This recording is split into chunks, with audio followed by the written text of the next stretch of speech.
ስደተኛ ፍቅር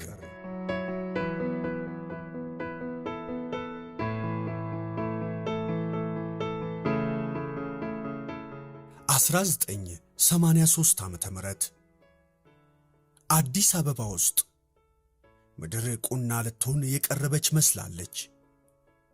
ሁሉም ሰው በእያንዳንዷ ቀጣይ ቀን ምን አይነት መዓት እንደሚወርድበት ምን አይነት ታምር እንደሚያይ እያሰበ ይጨናነቃል። የውጭ አገር የአማርኛ ሬዲዮ ጣቢያዎች የደርግ መንግስት ወታደሮች ከውጊያ ሜዳ እየሸሹ መሆኑን ይናገራሉ። ወሬው ሁሉ ሽንፈት ሆኗል። ተደብቆ የአሜሪካ ድምጽና የጀርመን ድምጽ ራዲዮ ጣቢያዎችን የሚከታተለው ህዝብ ሲነጋ ያለውን ጨማምሮ የወያኔን መገስገስና የጦር ሰራዊቱን መፈረካከስ ያወራል። በሹክሹክታ አለቀልን እየተባለ ይነገር ጀመረ። ነገ ዋስትና እያጣች የመጣች መሰለች። ክፉ ነገር ባይምሮ ቦታውን ይዞ ነግሷል። የሰው ልብ መረጋጋት ርቆታል። ደርግ የወደቀበት ኢህአዴግ አዲስ አበባን የተቆጣጠረበት የግንቦት ወር 1983 ዓመተ ምህረት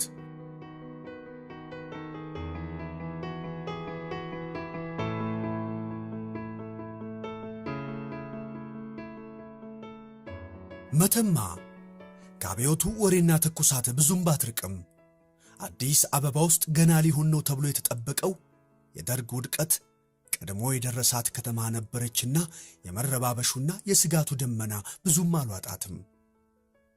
የአካባቢው ሰው ከሱዳን ድንበር ተዋሳይ ስለነበር የድንበር ላይ ንግዱ ጥቂት ቢቀዛቀዝበትም ሕይወቱን በቀድሞ መልኩ እየመራ ይገኛል።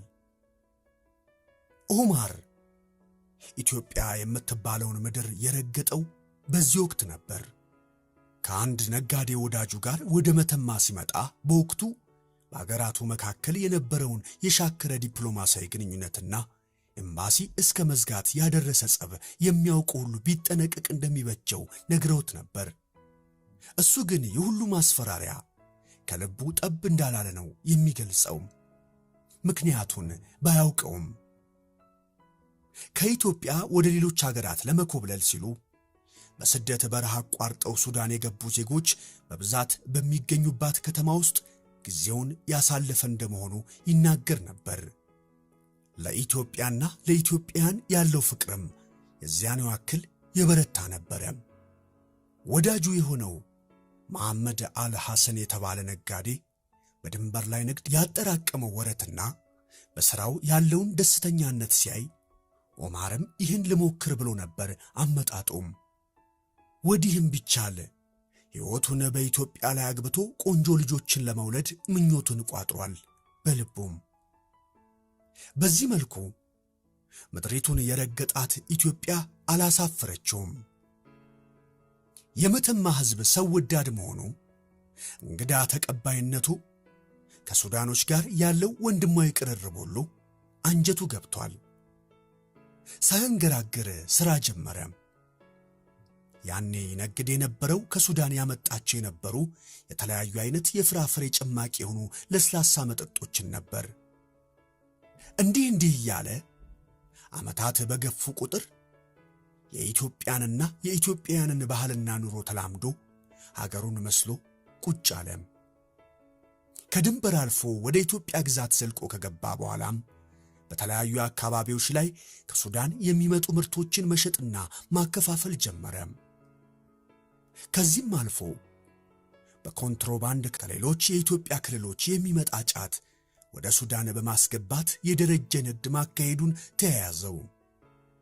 ሩቅ አልሞ የገባባት ሀገር ለዘመናት ከኖረበት የትውልድ ቀዬው በተሻለ ሕይወቱን ለወጠችለት። እንደ ጓደኞቹ ገለጻ መልካምና ደግ የሆነ ባህሪው ከሰው ጋር ለመግባባትና ለመቀራረብ እድል ከፍቶለት ነበርና በሚሰራበትና በሚኖርበት አካባቢ የነበረው ተወዳጅነት እጅግ የተለየ ነበረ። መተማ ውስጥ ኦማርን የማያውቀው ሰው እስኪጠፋ ድረስ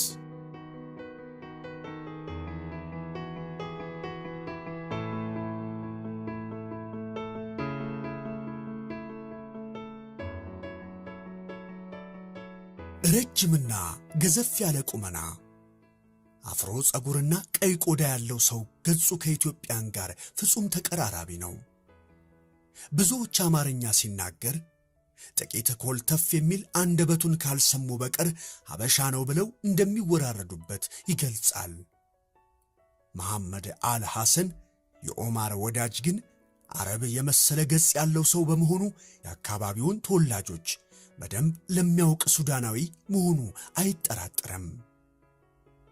ኦማር ወደ ኢትዮጵያ ከገባበት ዘመን በኋላ አዲስ አበባን በተደጋጋሚ ጎብኝቷታል። ወደ ሀገሩ ከሄደበት ጊዜ ይልቅ ወደ ኢትዮጵያ የተለያዩ ክፍሎች ለጉብኝት የተንቀሳቀሰበት ጊዜ እጅግ ይልቃል። ባህር ዳር ኖሯል። ከምቦልቻ ላይ ተቀምጧል። አዲስ አበባን ቀላል ለማይባል ጊዜ አይቷታል። ንግዱን እያካሄደ የሚያገኘውን ጠቀም ያለ ገንዘብ አጠረቃቅሞ አንድ ቦታ ላይ መክተም እንዳለበት በማሰቡም በ1990 ዓመተ ምህረት አዲስ አበባ ውስጥ ከኢምፔሪያል ሆቴል ጀርባ የሚገኝ አንድ ቪላ ቤት ተከራይቶ ገባ።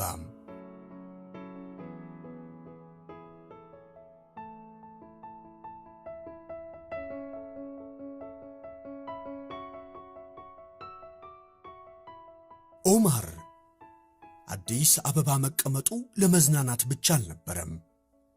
ከተለያዩ የሀገሪቱ ክፍል የሚመጡለትን ጫትና ዕጣን ወደ መተማ ከዚያም ወደ ሱዳን በማሻገር ለመነገድ ጭምር እንጂ።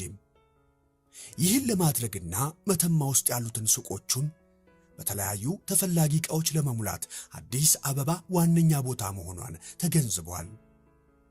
እነሆ የተመኛት ኢትዮጵያ እምብርት ላይ ኑሮውን አደላድሎ ሥራውን እየሠራ ደስታ ሳይርቀው ሕይወቱን መግፋት ጀመረ። ቀስ በቀስም ከሱዳን አውጥቶ ለዚህ ደረጃ ያበቃው ጓደኛውን አምጥቶ አዲስ አበባ እንዲከትም አደረገው። ሁለቱ ባዕዳን በባዕድ አገር የማይረሱትን የደስታ ዘመን በጋራ ማሳለፍ ጀመሩ። ባይ ባይ ሱዳን።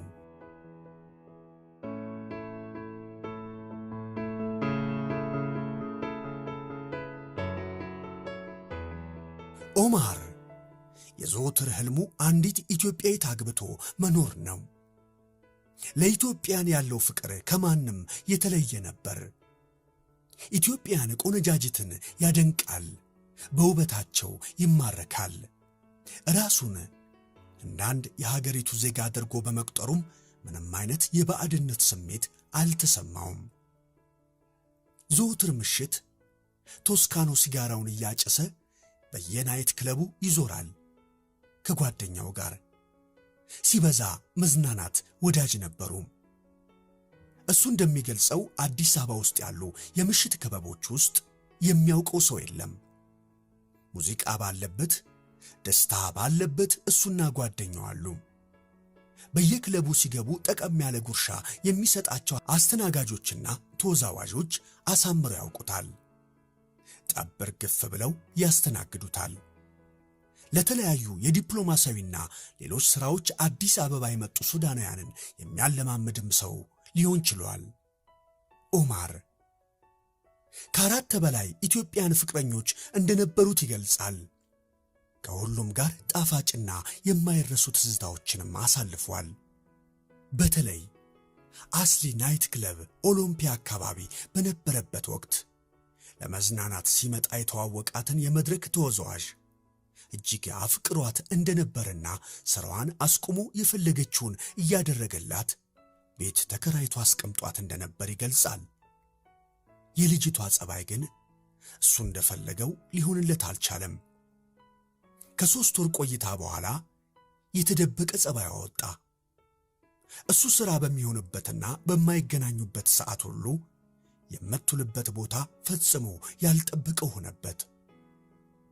ከብዙ ወንዶች ጋር ትውውቅ የነበራት ሴት፣ በሥራዋ ያላካለለችው ቦታ ያልነበራት ወጣት በአንድ ሰውና በአንድ ቤት ተወስና ለመቆየት የሚያስችል ትዕግሥት ብታጣ ተከራየላት ቤት ድረስ ወንዶች አምጥታ ጫት ስትቅምና በሌላም ዕለት ቤተሰቦቼ ጋር ነኝ ብላ ከአንድ ሀብታም ጋር አንድ ናይት ክለብ ውስጥ መገኘቷን በዓይኑ አይቶ ማረጋገጥ መቻሉን ለግንኙነታቸው መቋጨት ምክንያት ሆነ። ኦማር የዚች ኢትዮጵያዊት ፍቅረኛው ሥራ ሌሎችን እንዳያምን አደረገው። ለዘላቂ ሕይወት የምትሆነውን ትክክለኛ ሴት ማግኘት የሚቻለው እንዴት እንደሆነ ግራ እስኪገባው ድረስ የልጅቷ የማታለያ ቃላትና የፍቅር ኑዛዜ ከእውነተኛ ባህሪ ጋር አለመገናኘቱ በሌሎች ላይ ባለው እምነት ላይ ጥላ ጠላበት። ብዙዎቹ ከሱ የሚፈልጉት ገንዘቡንና መዝናናትን ብቻ መሆኑን እየተረዳ በመጣ ቁጥርም ራሱን ጠንቃቃ ማድረግ መረጠ። በዚህ ወቅት ነበር ከፈርደንሴ ጋር የተዋወቁት።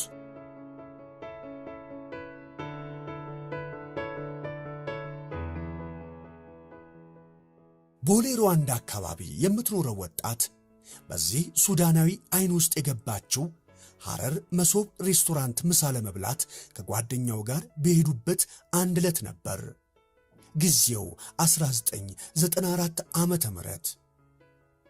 ፈርደንሴ የሐርጌሳ ተወላጅ ነች።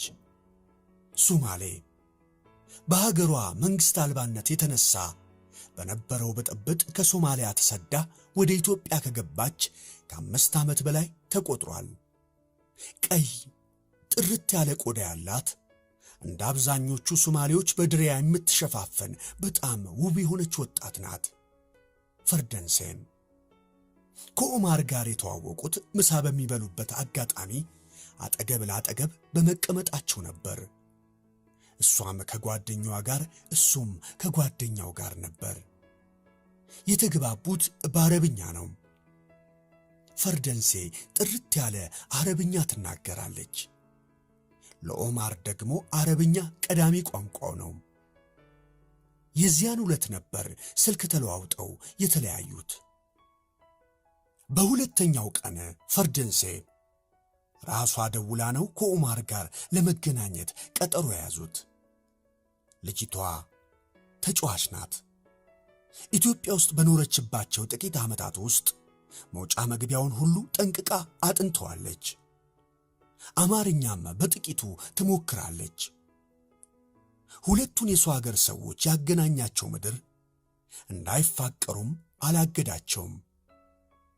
ልጅቷ ረጅም ጊዜዋን ያለ ሥራ ስለምታሳልፍና የምትተዳደረውም ከውጭ አገር በሚላክላት ገንዘብ በመሆኑ ብቻዋን በሆነችበት ወቅት ሁሉ ለኦማር ስልክ ትደውልለት ነበር። ሱዳናዊ መሆኑን፣ ኢትዮጵያ ውስጥ ብዙ መቆየቱን፣ ሥራውንና ሌላ ነገሩን ሁሉ አጫወታት። እሷም ስለ ማንነቷ ነገረችው። የምትኖረው ከሌሎች ወገኖቿ ጋር በጋራ በተከራየችው ቤት ውስጥ ነው። የ29 ዓመት ወጣት ናት። ከዚህ ቀደም ሳውዲ አረቢያ ውስጥ ለጥቂት ዓመታት የመኖር ዕድል አጋጥሟት ነበር። የአረብ ዜግነት ያለው ጓደኛ ይዛ ከልጁ ጋር ለረጅም ጊዜ በፍቅር መዝለቅ ባለመቻላቸው ሲለያዩ የምታውቀው ሰው በሌለበት ሀገር ከመኖር ይልቅ ወደ ኢትዮጵያ መምጣትና ከወገኖቿ ጋር መቀላቀል ነበር ምኞቷ። ይህንንም አደረገችው። አንድ ቀን በስደተኞች ኮሚሽን ወደ አንዱ የአውሮፓ ሀገር መሄድ ነበርና ምኞቷ ይህ እስኪሳካ ድረስ እነሆ አዲስ አበባ ሩዋንዳ አካባቢ ሞቃዲሾ ሰፈር ከተመች። የሁለቱ ፍቅር እየጠነከረ መጣ፣ መለያየት እስኪሳናቸው ድረስ። ፍልቅልቅ ባህሪዋ፣ ተጫዋችነቷ፣ የዋህነቷ የሳበው ኦማር ልጅቷን ቤት ተከራይቶ አስቀመጣት። ከሌሎች ለየት ያለው የሰለጠነ አስተሳሰቧ ገዛው። ለጊዜው ጓደኛ እንድትሆነው ብሎ የያዛት ሴት ቀስ በቀስ እንደ ጠብታ ውሃ በልብ ውስጥ ገብታ ስፍራዋን ያዘች። ከሥራ በኋላ ውሏቸው በአንድ ላይ ሆነ፣ አዳራቸውም ጭምር። ፈርደንሴ ሙስሊም ከመሆኗ የአረቦችን የአኗኗር ወግ ከማወቅና ጥቂትም ቢሆን ትምህርት ከመቅሰሟ ጋር በተያያዘ ለዚህ እውነተኛ ሰው ለሚፈልግ አፍቃሪ የልቡን የምታሟላለት ሆና ተገኘች። ጓደኛው መሐመድ ግን በወቅቱ ከተዋወቃት የፈርደንሴ ጓደኛ ጋር ብዙ መዝለቅ ሳይፈልግ ሳይችል ቀርቶ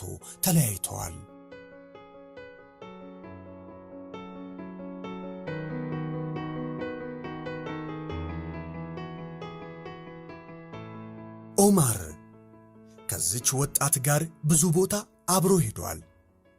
ሥራውን የሚያካሂድባት መተማ ድረስ ሳይቀር። እሷም ሙሉ ጊዜዋን የምታሳልፈው ከሱ ጋር ነው። ጓደኞቿ እጅግ እንደምትወደውና እንደምታፈቅረው ጠንቅቀው ያውቃሉ። ሩዋንዳ ከሚባል አካባቢ እልም ብላ መጥፋቷን የአገሯ ልጆች ባይወዱላትም የተከራየችበት ቤት ድረስ እየሄዱ ሲንጫጩ መዋላቸው አልቀረም። ኦማር በበኩሉ የእነርሱን በየጊዜው ከእሷ ጋር መምጣት አጥብቆ በመቃወሙ ልጅቷ በባህል አጣብቂኝ ውስጥ ገብታለች። የማይግባቡበት ነገር ተፈጠረ ከተባለ የሚያጨቃጭቃቸው ጉዳይ ይኸው ብቻ ነው።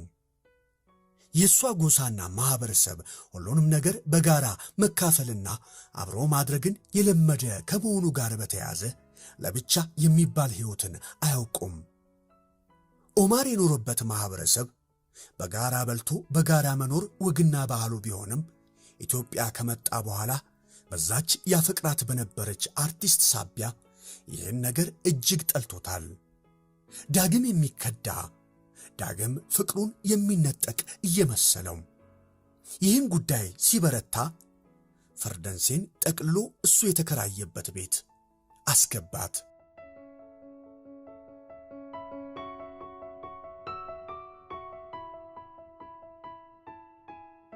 የኦማር አከራዮች ለዚህ ሁሉ ጊዜ ቤቱን ከሱ ውጪ ማንም እንዲኖርበት ፈቅደው አያውቁም።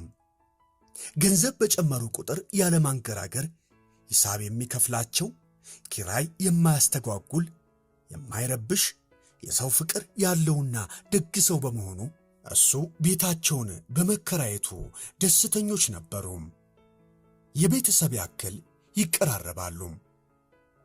ኋላ ላይ ይችን ሱማሌ ጓደኛውን ቤቱ ይዞ ሲመጣ ዘመዶቿን ሰብስባ ጤና ትነሳናለች ብለው ሰክተው እንደነበር ተናግረዋል። ያሰቡትና የሆነው ግን ለየቅል ነበር። ሁለቱ ጥንዶች ዓላማቸው ሩቅ፣ ግንኙነታቸው ትዳር ፍለጋ የነበረ በመሆኑና ኦማርም እዚህ ያመጣት ለብቻዋ በመኖሯ የሚፈጠረውን ክፍተት ለመሙላት ስለሆነ ከሁለቱ በቀር ወደዚህ ቤት የሚመጣ ሰው ጠፋ። ለረጅም ዘመን አብሮነት የኖረው ጓደኛው መሐመድ እንኳን ለሁለቱ ጥንዶች ነፃነት ሲል ከጎን ያለውን አንድ ቪላ ቤት ለብቻው ተከራይቶ ለመኖር ወሰነ። ለፍቅር ሲሉ በፍቅር ተለያዩ። ጓደኛሞቹ የቤት መለያየት እንጂ የልብ አንድነታቸው ሳይናድ ጎረቤታሞች ሆነው ዘለቁ።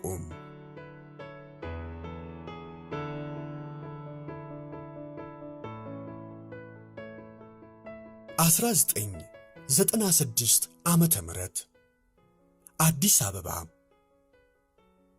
ይህ ወቅት ለሁለቱ የባዕድ አገር ሰዎች ጥምረት ልዩ ወቅት ነበር። በሸሪዓ ሕግ መሠረት ጋብቻቸው ለመፈጸም ወሰኑ። ይህንንም ተግባራዊ ለማድረግ ደፋ ቀና ማለት ጀመሩ። ሰርጋቸው ቀለል ባለ ስነ ሥርዓት ለማካሄድ የመረጡት ጣይቱ ሆቴልን ነበር። ጥር 27 ቀን 1996 ዓመተ ምህረት በዚህ ሆቴል ውስጥ የፈርደንሴንና የኦማርን ጋብቻ ለማድነቅ የታደሙ 50 ሰዎች በምግብ አዳራሽ ውስጥ ቦታቸውን ይዘዋል። ከሁለቱ ወገን የተጠሩ የሁለት የቅርብ ሰዎች የእነዚህን ፍቅረኛሞች ጥምረት በደስታ ነበር የተቀበሉት። የራት ግብዣው ላይ ሁሉም የየሀገሩን የየወገኑን ሲጫወት ሲበላና ሲጠጣ መሸም። ምሽቱ የደስታና የፌሽታ እንደነበር የኦማር ጓደኛ መሐመድ የቀረጸው የቪዲዮ ምስል ምስክር ነበር። ያለ ሚዜ ያለ መደበኛ ፕሮቶኮሉን የጠበቀ ስነ ሥርዓት ቀለል ባለ ሁኔታ የሰርግ ስነ ሥርዓት ታወጀም። ቀለበቱም ተደረገም። ሁሉም ነገር ቀላል ግን ደግሞ አስደሳች ሆነ። የጥንዶቹ የወደፊት ጥምረትም በዚችው ቀን ተረጋገጠ። ጥር 27 1996 ዓመተ ምህረት አዲስ አበባ።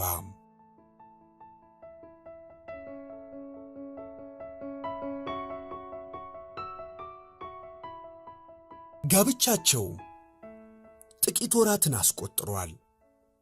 1997 ዓመተ ምህረት መግቢያው ተቃርቧል። ነሐሴ ወር በክረምት ዝናብ አዲስ አበባን ያጨቀያት ይዟል። ቀዝቃዛው አየር በሁሉም ስፍራ ናኝቷል። ነዋሪው ከፊቱ ያለውን የአዲስ ዓመት ዘመን የጸደይ ወር እየናፈቀ ክረምቱን ጎንበስ ብሎ በትዕግሥት ያሳልፈዋል። በዚህ የጨገገ አየር ውስጥ የጨገገ ስሜት የፈጠረ ክስተት ዱብ አለ። ለፈርደንሴ ጭንቀት፣ ለኦማር ደግሞ ድንጋጤና ረብሻ ሆነ።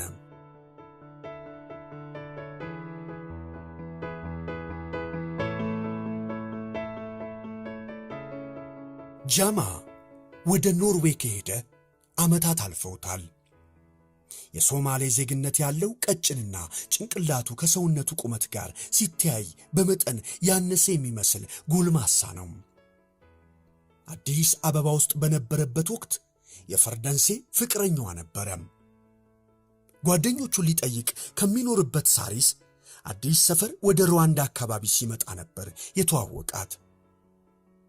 በወቅቱ ውብና ወጣት የሆነች ቀልጣፋ የአገሩ ልጅ ያለ ፍቅረኛ ብቻዋን ከአጎቶቿ ጋር እዚህ ስትኖር ለሱ ተዘጋጅታ የተቀመጠችለት ያክል ተሰማው። ከተዋወቃቸው በኋላ ለተደጋጋሚ ጊዜ ይህን ሰፈር አዘወተረ። በቅርርባቸው መሃል መፋቀር የሚባለው ነገር ሲፈጠር ጊዜ አልፈጀበትም። በሚኖርበት አካባቢ የታወቀ ጫት ነጋዴ በመሆኑም ከሌሎች የተሻለ ገቢ ፈጠረለት። ግንኙነታቸው እየጠነከረ ሲመጣ ከአንድ ጎሳ አባልነታቸው ጋር ተዳምሮ ለጋብቻ ተፈላለጉ። በዚህ መሃል አካባቢ ሁሉ አውቋቸውና መርቋቸው ለወደፊት ትዳራቸው ያለውን ድጋፍ ችሯቸው ነበር። በዚህ የሞቀ ሕይወት ውስጥ እያሉ ነበር የምዝገባ ተራው የደረሰው ጃማ ወደ ኖርዌይ በስደት የሄደው። በዚህ ወቅት ታዲያ ፈርደንሴን ሚስቱ አድርጎ ነው ያስመዘገባት። እዚያ እያለም በየጊዜው እየደወለ ገንዘብም እየላከ ያስተዳድራታል። የተግባቡትን ቃል ለመጠበቅም አግብቶ ወደ ኖርዌይ እንደሚወስዳት ዘወትር ይነግራት ነበር። ሁኔታዎች እስኪመቻችለት ድረስ ፕሮሰሱን ማካሄዱን አላቋረጠም። እሱ በሄደው በሁለተኛው ዓመት ነው ፈርደንሴ ከኦማር ጋር ተዋውቃ ፍቅር መስርታ ትዳር ውስጥ የገባችው። ይህንን ታሪክ ግን ለኦማር ከቶ አልነገረችውም።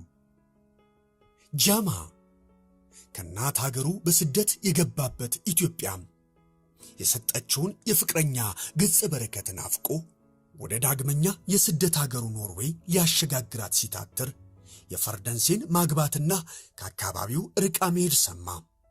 እጅግ ተበሳጨም። ሕልሙንና ራእዩ ሁሉ ደበዘዘበት። የከዳችውን ልጅ በስልክ አግኝቶ ለማነጋገር በተለያየ መልኩ ቢሞክርም በአካል አንዳንድ ሰዎችን ቢልክም የላካቸውን ሰዎች ሁሉ የእሷን እምቢተኝነትና ሌላ ሕይወት መመስረቷን ብቻ እየነገሩት መጡም። የሕይወቱ መዘውር የመኖሩ ህልውና እሷ ናት ብሎ ያመን የነበረው ጎልማሳው ጃማ ሐሳብ ቢያንገላታውና እንቅልፍ ቢያጣ በዚህ የክረምት ወር አዲስ አበባ ውስጥ ለመምጣት ተገደደ። በማግስቱ ነበር ፈርደንሴን አሰሳ የጀመረው። ሁሉንም ነገር ተረዳም። በሸሪዓ ሕግ መሠረት ኒካ አስራ ትዳሯን ከአንድ ሱዳናዊ ጋር መፈጸሟን ጭምር ተገነዘበ። ለጎሳ አባላቱ ሁኔታውን አማከረ። ፈርደንሴ እዚያው ሩዋንዳ አካባቢ እንድትመጣና እንዳታነጋግረው ተላከባት። እምቢ ብላ መቅረት የማትችል በመሆኑም በተባለችው ቀንና ሰዓት ቀጠሮ በተያዘበት በስካንዲኔቪያን ሆቴል አንድ ክፍል ውስጥ ድርድሩ ተጀመረ።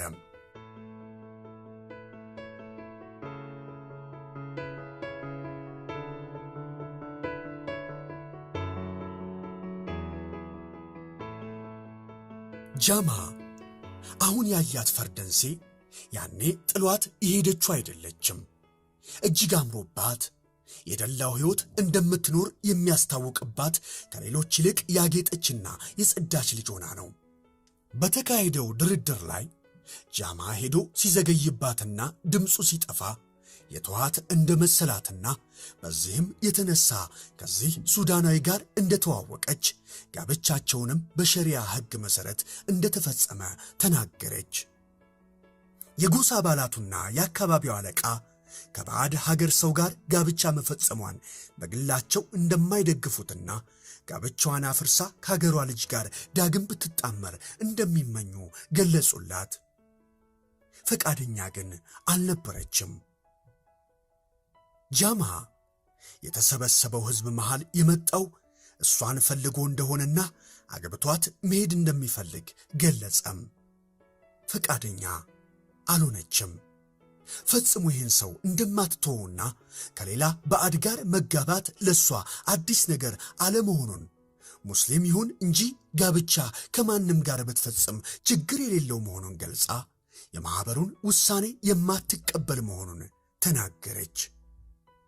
ድርድሩ ያለ ስምምነት ተበተነ። ጃማ በዚህ ተስፋ ሳይቆርጥ ዘወትር በአካባቢዋ ላይ እየተሽከረከረ ጥላ ሆነባት። ፈጽሞ ሌላ ሥራ መሥራት አልቻለም። እሷ ይህን ጉዳይ ባለቤቷ እንዳያውቅና ሌላ ችግር እንዳይከሰትባት ስትል ጃማ ወደ እሷ እንዳይመጣ ልመና ጭምር ላከችበት። ፈቃደኛ ግን ሊሆን አልቻለም። ይህን ጊዜ ነው ከሱ ጋር ገጽ ለገጽ ተገናኝታ መነጋገር እንዳለባት የወሰነችው። በሱ ፍላጎት መሠረት በተለያዩ ቦታዎች ላይ ቀጠሮ እየሰጣት ከሁለት ጊዜ በላይ ተገናኝተው ተነጋገሩ። እሷ የቻለችውን ያክል ልታስረዳው ብትሞክርም እሱ ይህን ወሬ ለመስማትም ፈቃደኛ ሊሆን አልቻለም። ከዚህ ቀደም የላከላትን ገንዘብ በሙሉ ልትመልስለት እንደምትችል ብትነግረውም የገንዘብ ችግር እንደሌለበትና የሚፈልገው እሷን ብቻ እንደሆነ ገለጸላት። ቀናት ቀናትን እየወለዱ ሲመጡ የፈርደንሴና የኦማር ትዳር አደጋ ያንዣብብበት ጀመር። ፈርደንሴ እስካሁን ድረስ ለኦማር የነገረችው ነገር የለም። በመሃል ደግሞ ጃማ ኦማር የሚውልበትና የሚያመሽበትን አካባቢ አጣርቶ አውቋል። ይህንንም ለፈርደንሴ ነግሯታል። እሷ ስትጨነቅ እሱ ፍላጎቱን እንድትቀበለው ሲወተውት ጊዜያት ነጎዱ። ከኋላው እየሆነ ያለውን ሁሉ የማያውቀው ኦማርም ሕይወቱን በቀደመው ደስተኛ መንገድ መምራቱን ይዟል። በመሃል ኦማርና ፈርደንሴ ወደ መተማ ድንገት ለሥራ ተነስተው ሲሄዱ ጃማ ከሀገር የወጡ መስሎት ተበሳጨ። ፈልጎ ሲያጣቸውና እሷ ያለመኖሯን ሲረዳ ቤቷ ድረስ ሄዶ ጠየቀ። አለመኖራቸው ተነገረው። ትዕግሥቱ ሲሟጠጥ የኦማርን ጓደኛ መሐመድን አፈላልጎ አገኘውና ኦማርና ፈርደንሴ የት እንዳሉ ጠየቀው። መሐመድ ይህ ሰው የፈርደንሴ ዘመድ መስሎ ስለቀረበው መተማ መሄዳቸውንና በቅርብ ቀን እንደሚመጡ ጭምር አስረዳው። ከዚያን ቀን በኋላ መሐመድ ይህን ሰው አላየውም።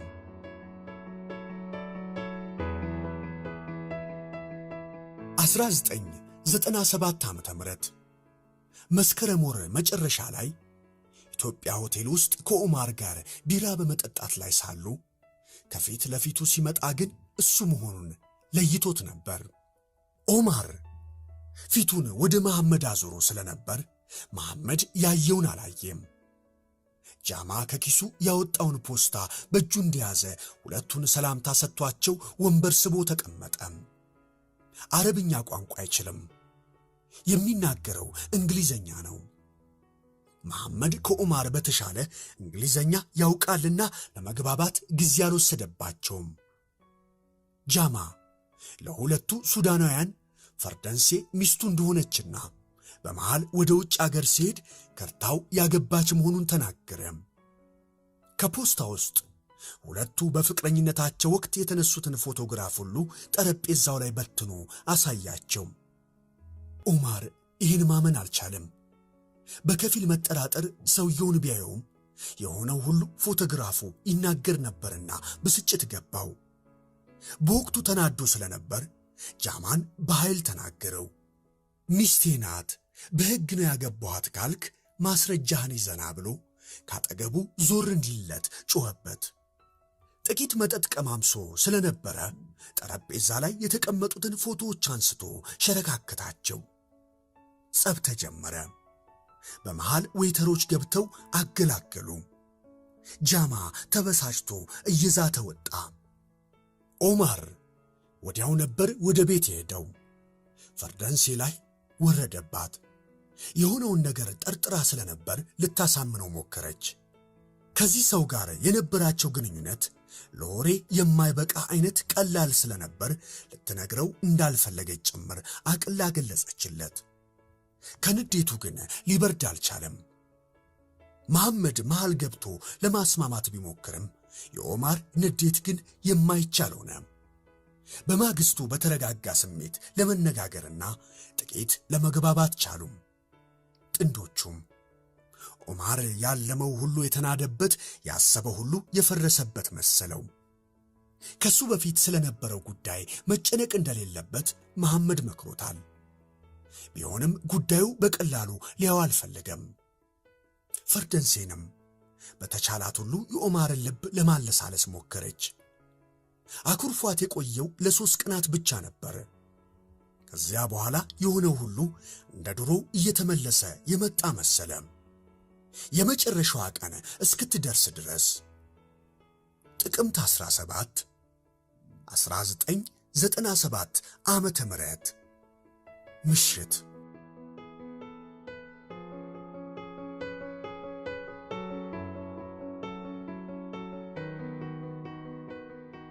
ፈርደንሴና ኦማር ዛሬ ምሽቱን ለመዝናናት ወጣ ማለት ፈልገዋል። መሐመድ ጥቂት ራሱን ስላመመው ቤት መቅረት ፈለገ። ጫት ሲቅሙ የዋሉት እሱ ቤት ነበር። የመሐመድን ቶዮታ ዲኤክስ መኪና ይዘው የወጡት ከምሽቱ 1 ሰዓት ላይ ነው። ኦማርና ፈርደንሴ እራታቸውን ሮዲዮ ሬስቶራንት በልተው መጠጥ ለመጠጣት 22 ማዞሪያ አካባቢ ወዳለ አንድ ውስኪ ቤት ጎራ ብለዋል። ለቤቱ ደንበኞች ስለነበሩ ያዘወትሩበታል። እየሳቁ እየተጫወቱ ሲዝናኑ ቆይተው ከዚያ ቤት ወጡም። ፈርደንሴ እንደተናገረችው የዚያን ዕለት ምሽቱን ክለብ ሄዳ መዝናናት ፈልጋ ነበር። ኦማር ግን የደከመውና መተኛት የፈለገ መሆኑን ሲነግራት ደስተኛ አልነበረችም። መንገድ ላይ የሱን ፍላጎት ብቻ እንደሚጠብቅ ነግራው ማክሮፏንና እሱም እየሳቀ ነገ ምሽቱን ሁሉ የፈለገችበት ድረስ ሊያዝናናት እንደሚችል ቃል እየገባላት ከምሽቱ 5 ሰዓት ተኩል ሲሆን ወደ ቤታቸው ማምራታቸውን ገልጻለች። እሷ ግን ኩርፊዋን ቀጥላ ነበር። እየቀለደባትና ዛሬ ፈጽሞ መንቀሳቀስ እንደማይቻል እየነገራት መንዳት ጀመረ። ውስኪው ሁለቱም ሞቅ እንዲላቸው አድርጓቸዋል። በቀዝቃዛው ምሽት ብዙም ቃላት ሳይለዋወጡ ቤታቸው በር ላይ ለመድረስ ጨለማውን ቀጭን መንገድ እያቆራረጡ ነው። ሰፈሩ ረጭ ብሏል። ከምሽቱ 6 ሰዓት ሊሆን የቀሩት ጥቂት ደቂቃዎች ብቻ ናቸው። አካባቢው ወትሮም ዝምታ ይበዛበታል። ኦማር መኪናውን ግቢው በር ላይ ሲደርስ አቆመው። ከመኪናዋ መብራት በቀር ሰፈሩ ጨለማ ነበረ።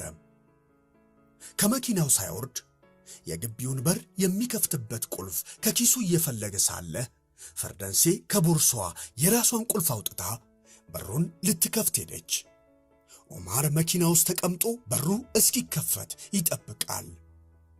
ድንገት በተከፈተው መስኮት በኩል አንድ ሰው አጠገቡ ሲጋረጥበት ቃል መናገር ከመቻሉ በፊት ነገሮችን በፍጥነት ተከናወኑ።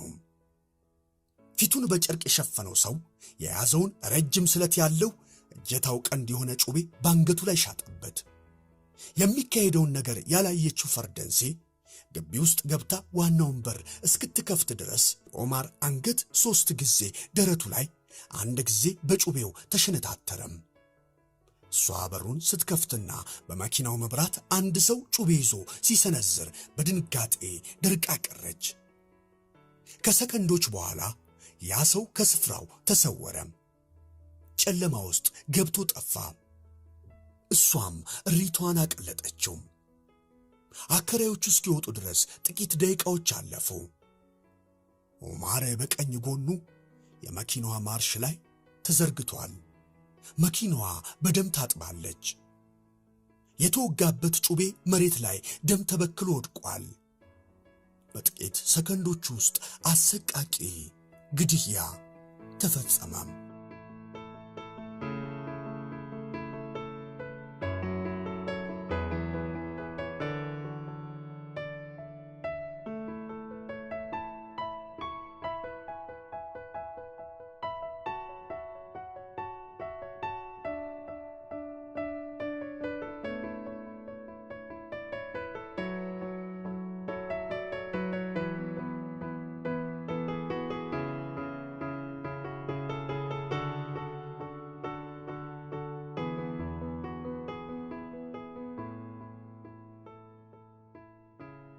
ፖሊስ ከስፍራው ደርሶ የኦማርን አስክሬን ከመኪና አውጥቶ ወደ ዳግማዊ ምኒልክ ሆስፒታል ሲወስደው ከሌሊቱ 6:40 ሆኖ ነበረ።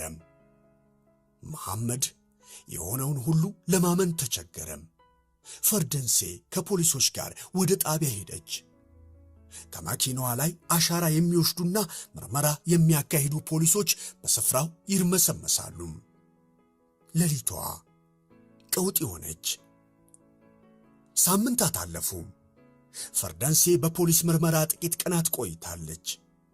መሐመድም ይሁን እሷ የመጀመሪያ ተጠርጣሪ ያደረጉት ጃማን ነው። አከራዮቹ ከምሽቱ 3 ሰዓት ላይ አንድ መልኩን በውል ያለዩት ሰው በር ተንኳክቶ ኦማርን ወይም ፈርደንሴን ጠይቆ አለመኖራቸውን አረጋግጦ መሄዱን ገለጹ። ፖሊሶች ከመኪናው በር ላይ አሻራዎችን አግኝተዋል።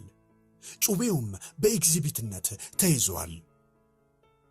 ከሳምንታት ፍለጋ በኋላ ጃማ ተይዞ ሲጠየቅ ስለሆነው ነገር ፈጽሞ የሚያውቀው ነገር እንደሌለ ተናገረ። ከዚህ ቀደምም ኦማርን እንደማያውቀውና እንዳላናገረው ጭምር። ፖሊሶች የኢትዮጵያ ሆቴል አስተናጋጆችን በወቅቱ የነበሩትን ማለት ነው በማነጋገር ጃማን አሳይተው ራሱ መጥቶ ጸብ ፈጥሮ እንደነበር ለመረዳት ቻሉ። ጃማ በየትኛው አቅጣጫ ከጥርጣሬ ማምለጥ አልቻለም። በተደረገው ማጣራትም ከመኪናዋ ላይ የተገኘው የሱ የግራ እጅ ጣቶች አሻራ መሆኑ ተደረሰበት። ከዚህ በኋላ ማምለጫ መንገድ ስላልነበረው ድርጊቱን በሙሉ ሊያምን ቻለ። ወደ ዘብጥያ መወርወር የመጨረሻው ዕጣ ነበረ።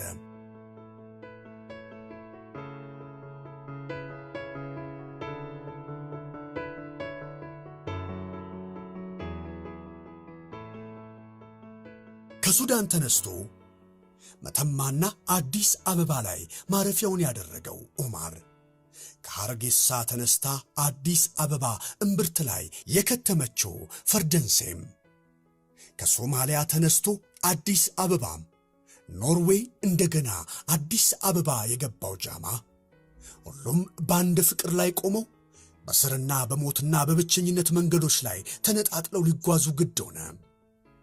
የባዕድ አገር ኑሮ ጠርቶ በድል ያጣምራቸው ሰዎች የአገራቸውን ምድር ዳግመኛ ለመርገጥ ሳይታደሉ በሄዱበት ባክነው ቀሩም። የሰው ሀገር ሰዎች በማያውቀው ባዕድ አገር አፈር ስር የወደቀው ኦማርና ባላሰበው የኢትዮጵያ እስር ቤቶች ውስጥ ሕይወቱን የሚገፋው ጃማ የተዋደቁባት አንዲት ጉብል ግን በነፃው አየር ውስጥ ምናልባትም የሰቀቀን ሕይወት እየገፋቸውን የዛሬ ስሜቷ ምን ይሆን? አዲዮስ። ስደትና ፍቅር ተፈጸመ።